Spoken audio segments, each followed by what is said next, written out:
we understand our starting position. The souls are in their original, eternal form as points of light in a home of light.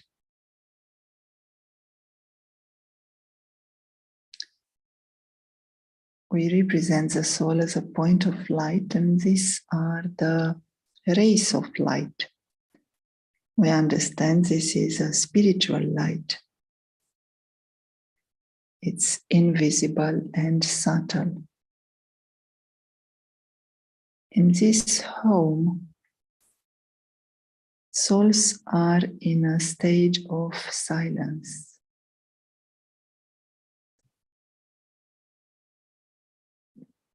They are incorporeal, without bodies.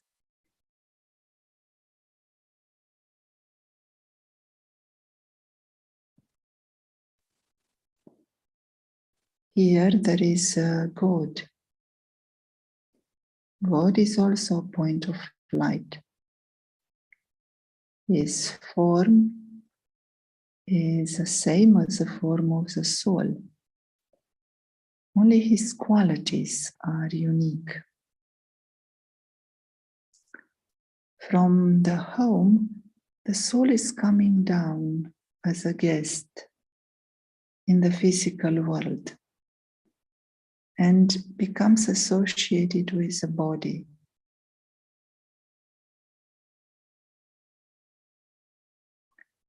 When there is an association with the body, there will be a different experience than the experience in the home. There will be happiness,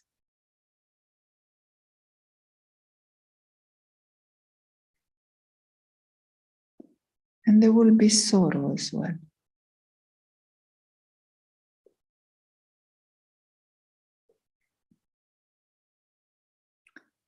Souls are taking part in this unlimited drama. On this stage, each soul is an actor.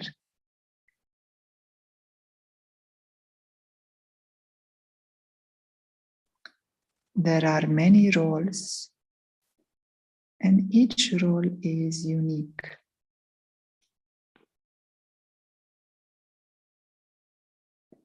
There are roles of presidents, and there are roles of sages. There are roles of villains.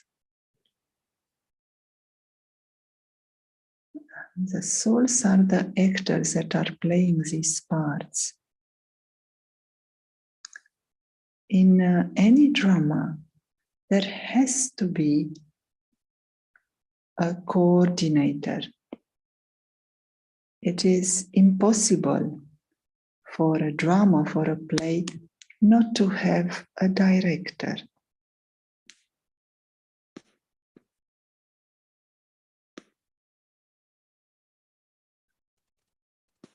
In this case, it is God, the one who is a director. God, the Supreme Soul, the Almighty, has this part of being a director of the drama in a natural way. It is legitimate due to his wisdom, his clarity, his powers. He is full of knowledge. So he is in the best position to be the director of the drama. God cannot direct the drama from the home. Like all the other souls, he has to come into a body. So the Almighty, the Supreme, has to come into a human body.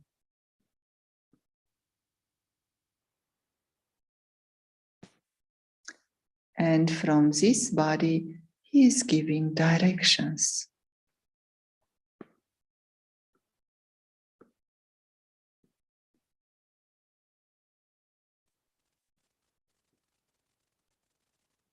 according to his directions, everyone plays their parts.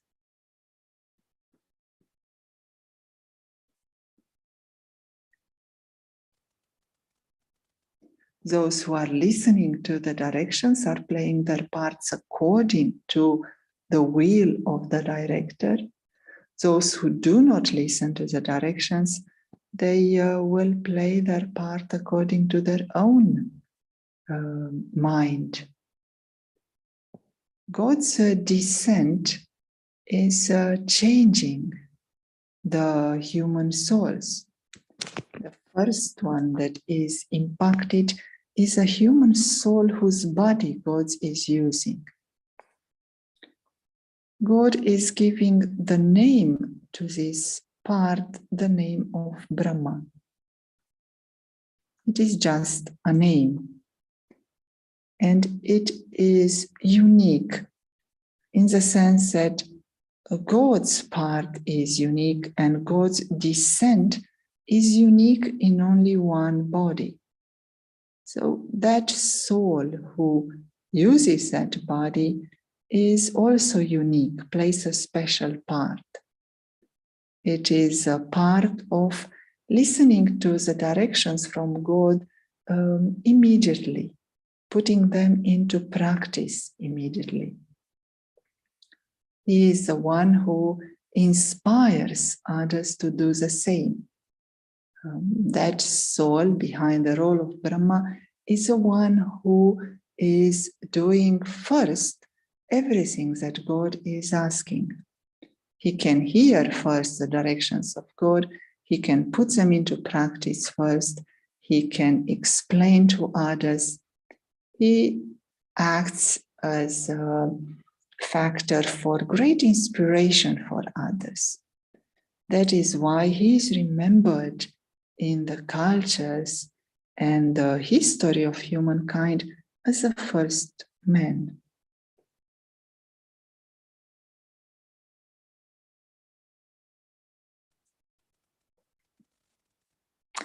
It is in this context that God's descent starts a unique process of purification of the world.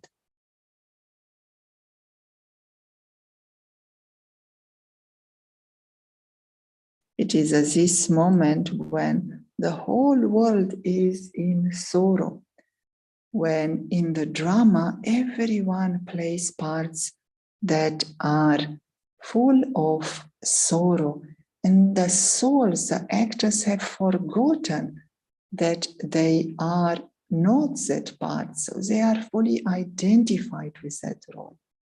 Through that identification, they only take sorrow and more sorrow. It is at this point that God starts what we call a fire.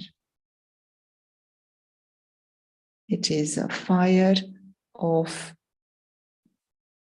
purification. It is a fire of renunciation.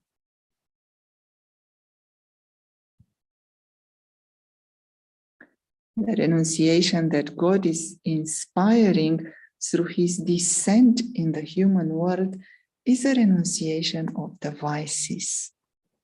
We know that the main vices in the life of human beings are lust, anger, greed, attachment,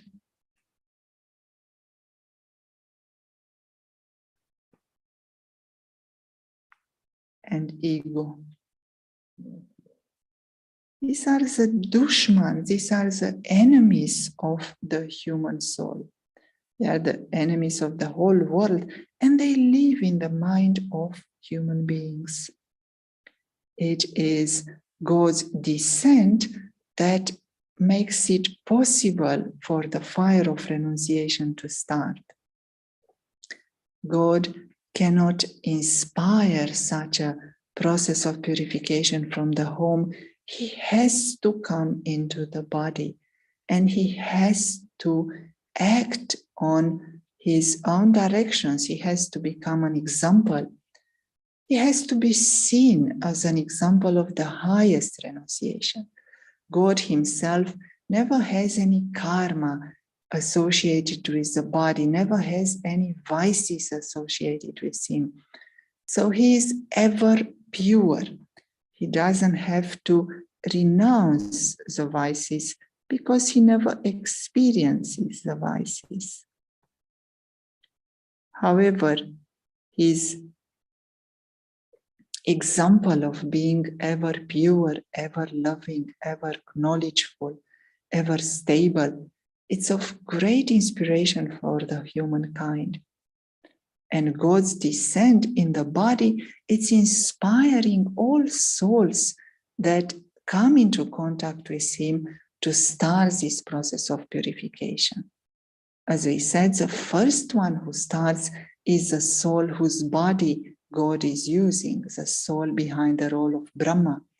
He is the one who renounces first all the vices. And then everyone else who come into contact with him, who come into the study of the knowledge that God is giving, they also keep this sacrificial fire on. They also start this renunciation of the vices.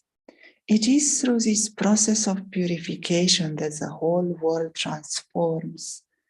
And what results from this fire is what we all know in our cultures as heaven on earth.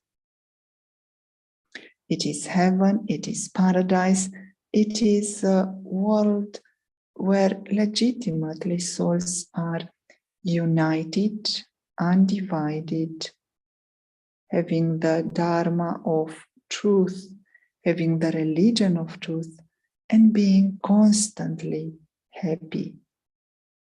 It is because they are in truth that they are happy. It is a time of complete harmony, prosperity, abundance. This is what God facilitates. This is what God's task is now on earth.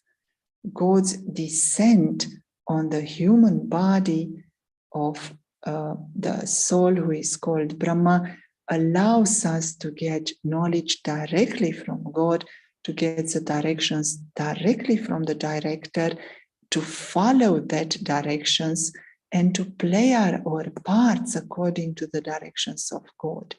And each one is creating the highest fortune by playing their parts according to the directions of God.